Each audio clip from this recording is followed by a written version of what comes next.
네, 서울 강서병 한정혜입니다.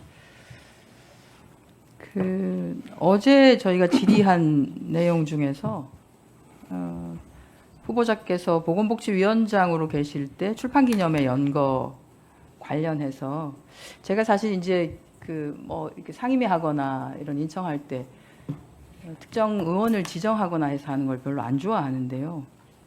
존경하는 주진우 의원님께서 이걸 또 올리셨더라고요.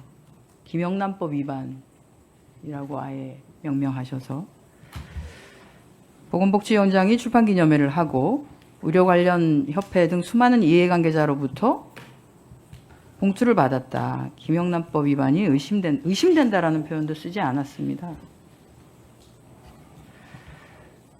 유관기관장들이 책값을 5만 원만 냈을 리 없지 않은가라는 표현도 썼고요. 수많은 이해관계자로부터 현금 총 1억 원 또는 1.5억 원을 봉투로 받았다는 얘기를 하고 있는 거다. 그리고 예를 드신 게 단속 공무원이 관할 지역 업소 대표로부터 축의금 봉투 100만 원 받는 것, 그러니까 100만 원이라고 하는 문구가 또 들어갑니다. 받는 것이 방송됐다면 김영란법 위반이다. 국회의원이 출판기념회를 하면 주 의원님 안 해보셔서 그런데 대개 보면 상임위 관련된 사람들이 옵니다. 근데 상임위 관련된 분들이 다 이해관계자인가요? 그게 아닙니다. 국회의원들은 대개 그 이해를 조종하는 사람에 해당되죠. 만약에 특정 유관단체가 이 법을 만들어주세요라고 갖고 와서 하면 그게 이제 입법 로비라고 해서 그런 것들은 우리 이미 몇 차례 걸쳐서 해당되는 의원님들 몇 분 수사받으시고 하신 분도 있습니다. 그런데 여기에는 100만 원이라는 단어를 쓰시고요. 이제 이렇게 해서 김영란법 이렇게 해서 올리면 누군가 있죠. 프로 고발러 한 분. 죄송합니다만 우리 위원장이 성함이 똑같으신 이종배 서울시의원. 그분 또 이제 고발하시겠죠? 김영란법 위반으로. 이제 나올 때까지 그냥 하시는 거죠. 나올 때까지. 어떻게 인사청문회가 이렇게 되는지 저는 이해할 수가 없습니다. 조금 우리가 명확하게 사실관계가 확인되지 않는 것, 이런 것들을 그냥 올리고 그것이 유튜브로 그냥 가짜 뉴스로 다시 재생산되게 하고 그걸 받아서 뉴스가 또 이렇게 뉴스로서 만들어지고 그게 그렇게 되는 거죠. 확인되지 않은 허위 사실들과 가짜 뉴스들이 만들어지는 게. 최소한 의원들은 그렇게 하지 않았으면 좋겠다는 생각을 합니다. 질의 들어가겠습니다. 지금 이제 정부 부처 관련한 조정을 하고 있는데요. 아시겠지만 기후에너지부 설치를 얘기하고 있습니다. 이제 대통령께서도 공약을 하셨고요.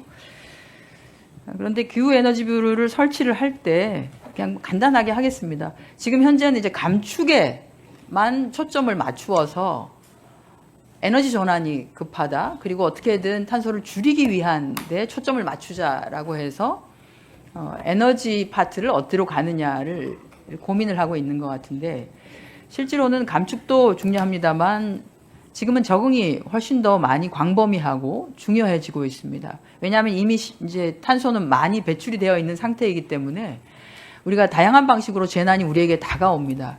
그런데 그 재난과 관련한 부분은 결국 적응 파트에서 고민을 할 수밖에 없기 때문에 기후에너지부가 만들어질 때는 감축과 더불어서 적응을 총괄 조정하는 부처로 진행되는 것이 굉장히 합리적이다 이렇게 생각합니다. OECD 국가들의 대부분이 기후에너지부에 감축과 적응을 한꺼번에 두고 있습니다. 그래서 지금 환경부에 아마 에너지를 갖다 붙이는 방식이 이렇게 되는데요. 그래서 이 부분을 조금 더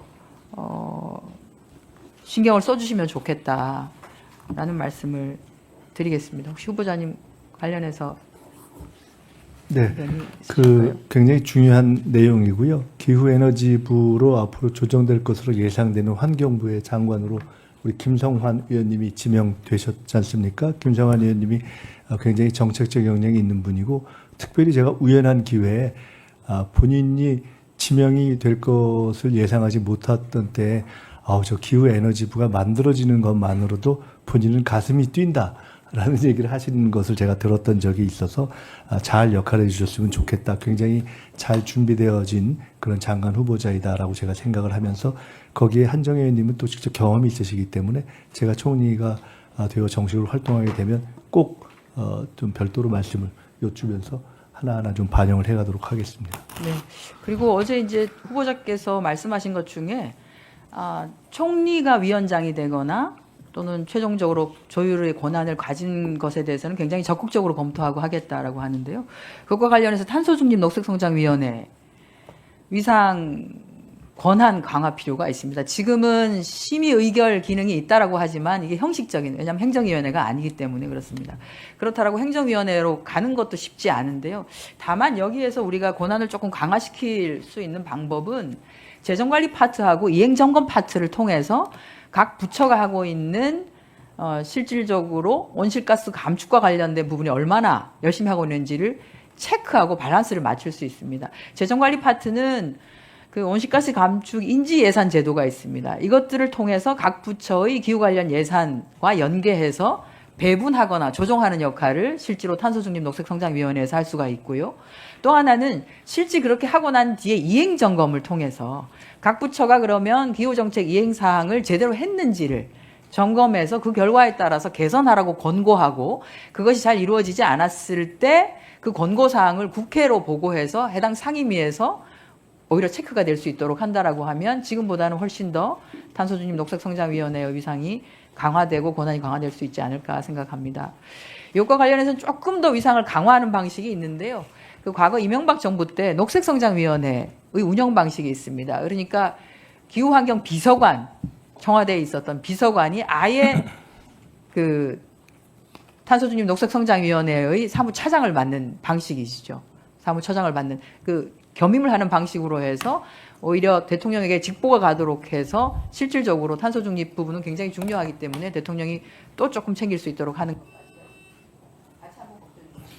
네, 제가 어제 말씀드렸던 것 같은데 총리실의 산하에 총리가 위원장인 위원회도 있고 대통령 직속위원회로서 총리가 위원장을 맡는 위원회도 있습니다. 이 전체를 아주 신속하게 전체를 리뷰, 그러니까 재점검하고 할 수 있는 일이 있으면 빨리 집중적으로 단기에 모아서 처리할 건 처리하고 안 되는 부분들은 무엇이 안 된다는 걸 정리해내고 차라리 활동 중단시켜야 될 분들은 중단시키고 새로 갈 것들을 새로 갈 뭐 이런 등등을 종합해야 된다고 보고 있고요. 지금 말씀 주신 녹색 성장, 탄소 중립과 관련해서 어떻게 저런 위원회들의 권한을 강화하지 하는 고민을 마침 해오고 있던 차에 굉장히 비슷한 아이디어를 주셔서 말씀을 듣도록 하겠습니다. 한 가지만 더 말씀드리면 처음에 그 보건복지위원장 시절에 제가 했던 출판기념회와 관련한 말씀을 주셨기 때문에 간단히 말씀드리면 저는 이렇게 봅니다. 검사는 수사를 하고 국회의원은 법을 고치고 당인은 당의 내용을 개선하면 되는 것이다라고 생각이 듭니다. 그렇기 때문에 지금 이미 우리 한정혜 님이 말씀 주신 것처럼 출판기념회와 관련돼서 관련된 단체가 혹시 이익에 충돌이 있을 수 있지 않는가라는 부분은 이미 출판기념회가 법적으로 존치되는 상황에서 많이 현실적인 문제가 제기돼서 걸러진 상황입니다.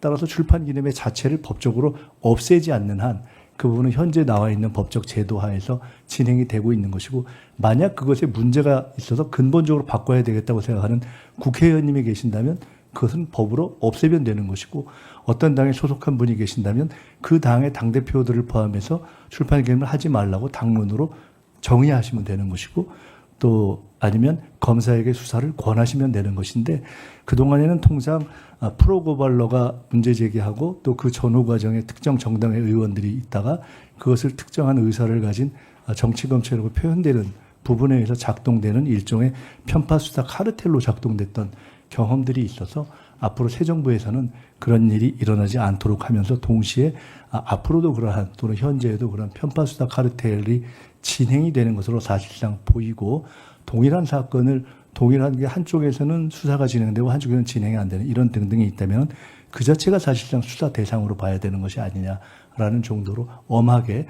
새 정부에서는 이런 오해가 없도록 하겠다라는 말씀을 드리겠습니다. 이상입니다. 네. 출판기념회 관련해서 여러 의원님들이 질의를 하시고 하시는데 출판기념회가 미치는 그런 부작용도 상당히 큰 걸 다 알고 있으니까 이게 우리 여야가 함께 앞으로 어떤 방향으로 나아갈지 그런 걸 정리할 필요가 있지 않을까 그런 생각을 합니다. 우리 후보자님께서도 그렇게 네, 동의하시는 그렇게 것 같습니까? 하겠습니다. 국회에서 논의되는 대로 저희는 따르겠습니다. 네. 자, 그러면 지금부터 잠시만 주목해 주시기 바랍니다. 제가 구독자분들을 위해서 선물 하나를 준비했는데요. 제가 항상 여러분들께 드리는 말씀이 있습니다. 뉴스만 평소에 잘 챙겨보셔도 돈이 되고 돈을 벌 수 있다라고 말씀을 드렸는데요. 여러분들은 여기 보시는 삼성전자 뉴스를 보고 어떤 생각이 드세요? 아니면 정치인들의 뉴스, 날씨 뉴스를 보고는 어떤 생각이 드시나요? 그냥 뉴스만 보고 끝내는지 아니면 이 뉴스를 어떻게 이용할 수 있는지 이 부분을 고민하고 계시는지를 되물어보고 싶습니다. 그 이유가 뭐냐 하면 제가 지난번에 여러분들께 뭐라고 말씀을 드렸었죠? 지금은 반도체 섹터를 눈여겨보셔야 한다고 말씀드렸습니다. 그리고 나서 이런 썸네일들 뉴스를 통해서 많이 보셨을 겁니다. 반도체 내용이 이슈가 됐을 때 부자들은 어떻게 생각한다?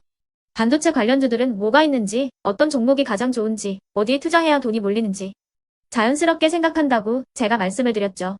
그 이유가 뭐냐 하면 부자들이 봤을 때는 이슈가 곧 돈으로 이어지고 그 이슈가 나에게 돈을 벌어준다는 경험적 확신이 있기 때문에 부자들은 항상 이런 사회적 이슈를 관심 있게 챙겨본다고 제가 말씀을 드렸습니다.